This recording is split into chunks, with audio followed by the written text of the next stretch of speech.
I'm Edgar Phillips, the creator of multi-level neuroprocessing, MLNP for short. It's a behavioral change technique that emerged from my PhD research. It's an evidence-based intervention technique that's proving incredibly effective for both counseling and life coaching. Now, as mental health professionals and coaches, I'm sure you've encountered this frustrating scenario. You have a client who intellectually understands their patterns, can articulate their problem, knows exactly what they should do differently, yet they remain stuck. They leave your sessions with insights, but return the next week with the same behaviors, the same emotional reactions, the same self-sabotaging patterns, the same frustrations. And so what if I told you that the missing piece isn't in their mind at all? What if their entire life story, including their trauma, their coping mechanisms, and their identity, is actually written in their body?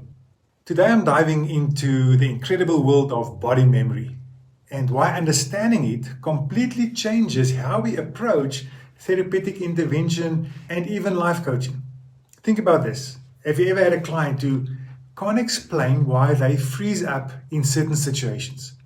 Or someone who intellectually knows they're safe now, but their body still reacts as if they are in danger? That's body memory in action. You see, we usually think of memories as these cognitive files stored in the brain.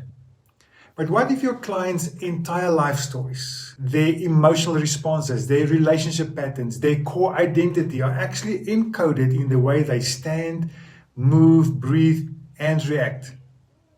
Let me break this down into different types of body memory your clients are carrying into your office every single day. First, there's procedural memory, what most people call muscle memory. And this goes far beyond just riding a bike. Your clients' bodies have learned automatic responses to stress, conflict, and emotional triggers. Think about this person who automatically crosses her arms, leans back whenever someone raises their voice, even slightly. Her body learned this protective posture in childhood, and now it fires automatically in a marriage, creating distance exactly when connection is needed most. The father of psychology, William James, nailed it when he said, "Our brain is incredibly efficient. Why waste conscious thought on something the body has already mastered?" The problem is sometimes what the body has mastered is a trauma response that's no longer serving us or your client today. Then next is situational memory. Our bodies create unconscious three-dimensional maps of emotional safety and danger. You've probably seen this. A person walks into a hospital waiting room for a routine appointment and suddenly feels overwhelmed with anxiety. Consciously, they know they're fine, but their body remembers the last time they were in a similar environment. Maybe when they got devastating news or sat helplessly while loved ones was in a crisis. Their body has mapped that environment as dangerous, and it's triggering a full stress response before their conscious mind even catches up. And so traditional talk therapy might explore the original trauma, but what if you don't address how it's stored in the body's spatial memory? Then they'll keep getting hijacked by similar environments. And then there's interpersonal memory, and this is huge for the clients we work with. From birth, our bodies learn a relational dance, how to get comfort, how to feel safe, how to connect, how to protect. And you can see this playing out in your office. Notice how some clients immediately mirror your posture when they feel safe, while others maintain rigid defensive positioning throughout the entire session. And that's not a conscious choice. That's their body remembering how to be in relationship based on decades of embodied experience. Think about the person who grew up walking on eggshells around an explosive parent. His body learned to make itself small, to read micro expressions for danger signs, to freeze at the first hint of conflict. Now, 30 years later, he can't understand why he shuts down every time his partner wants to discuss something important. His mind knows his partner isn't his father, but his body is still dancing that same protective choreography. And then we get to pain memory. And this is where traditional talk therapy often hits a wall. The body remembers pain in ways the conscious mind often can't or won't access. There's a famous case from 1911 that perfectly illustrates this. A doctor was working with a patient who had severe amnesia. Every day he'd greet her and she wouldn't remember him.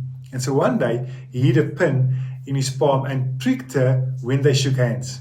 The next day, she had no conscious memory of him or the incident, but she pulled the hand away and refused to shake his. Her mind forgot, but her body remembered the pain. Your clients are walking into your office with bodies full of these protective memories. The veteran who hits the deck at fireworks isn't making a conscious choice. The car accident survivor who breaks into a cold sweat in parking garages isn't being dramatic. Their bodies are screaming danger based on stored pain memories, completely bypassing rational thought. And this brings me to traumatic memory, the deepest and most complex form of body memory. When an experience is too overwhelming, the part of the brain that creates coherent narratives shuts down. It can't process the experience into a neat story with a beginning, middle, and end. So where does that memory go? It gets stored in the body, in the nervous system, as raw sensations, stress responses, chronic tension. As Dr. Bessel van der Kolk famously said, the body keeps the score. The mind might try to move on to create meaning, but the body holds on to the physical imprint of that traumatic event.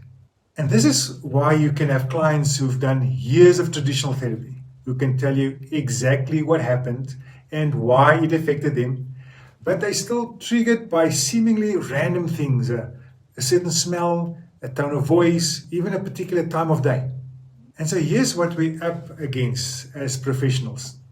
Traditional talk therapy operates primarily in the realm of conscious thought and narrative. We help clients understand their patterns, gain insights into their behaviors, create new cognitive frameworks, and that's valuable work.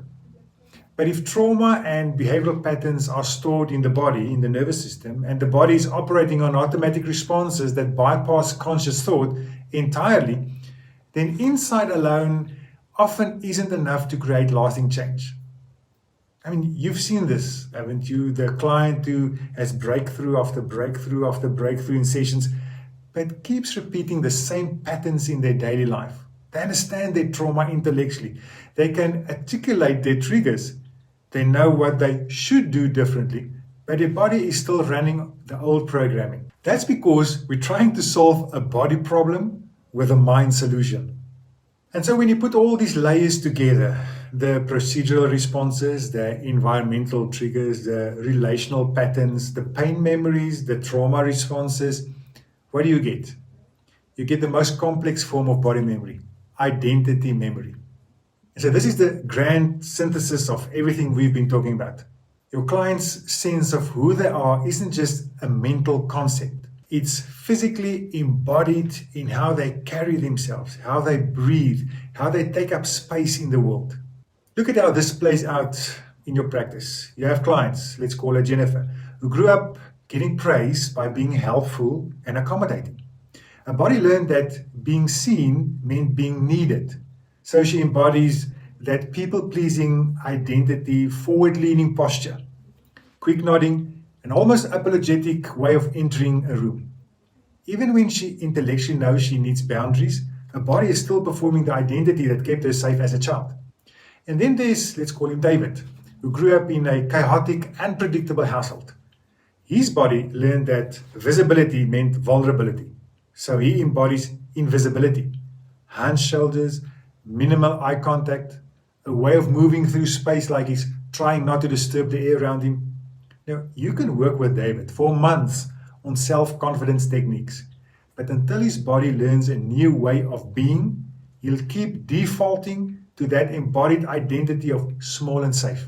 Their life stories aren't just in their heads, they're written in and all over their bodies.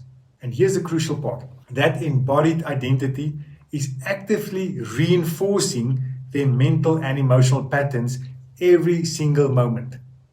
And this is exactly why I developed multi-level neuroprocessing. MLNP works directly with the body's memory systems, helping clients process and release trauma and pain that's been stored somatically.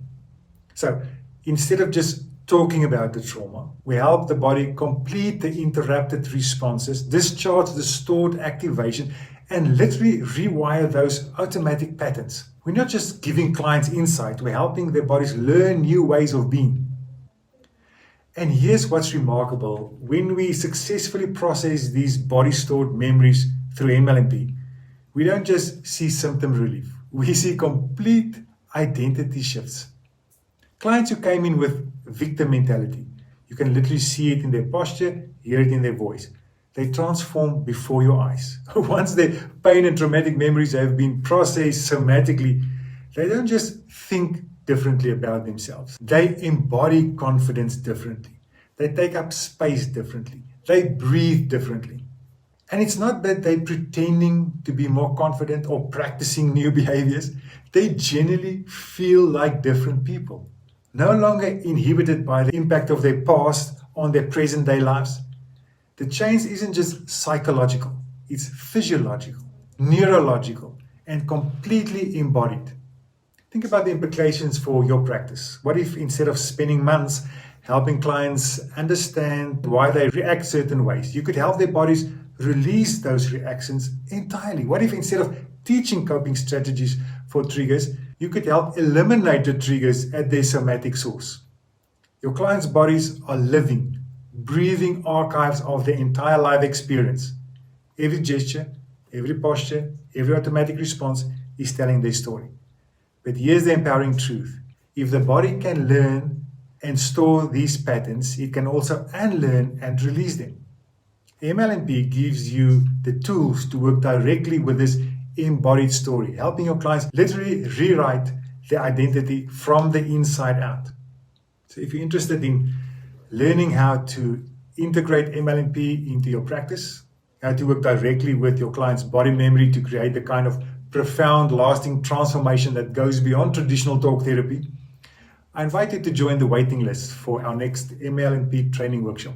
You'll find the link at the end of this video or in the comment section below, because when you understand that the body keeps the score, you also understand that the body holds the key to rewriting that score entirely. I hope to see you on the next training workshop. Have a blessed day.